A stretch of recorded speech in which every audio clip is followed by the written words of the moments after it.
Munini wa cibũ itũũra-inĩ rĩrĩ Joseph Mutiga, ũrĩa ũrekinyĩtie harĩa mũtino ũyũ ũrahanĩkire, nĩaugĩte mũtumia ũrĩa ũĩkaine ta Gaki na nyina wa kana kamwe, aya gũkorwo aracemanirie na gĩkuũ gĩake akinyua maai rũũĩ-inĩ rwa Kabango, nĩamu nĩakoretwo na mũrimũ wa kibaba kwa ihinda inene. Amekuwa na kibaba kwa muda mrefu, hata juzi alikuwa na mtoto akanang'anywa na wazazi wake kwa sababu anaangukanga sana.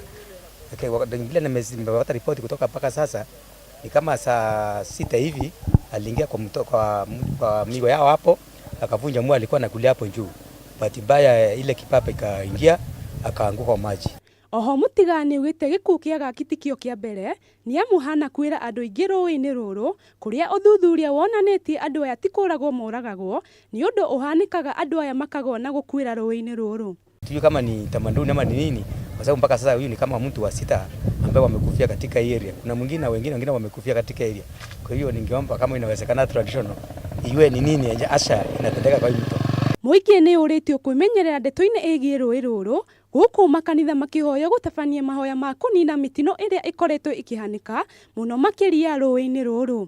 Handũ-inĩ ha Kameme TV, Ketwo Wangeci wa Ndirango.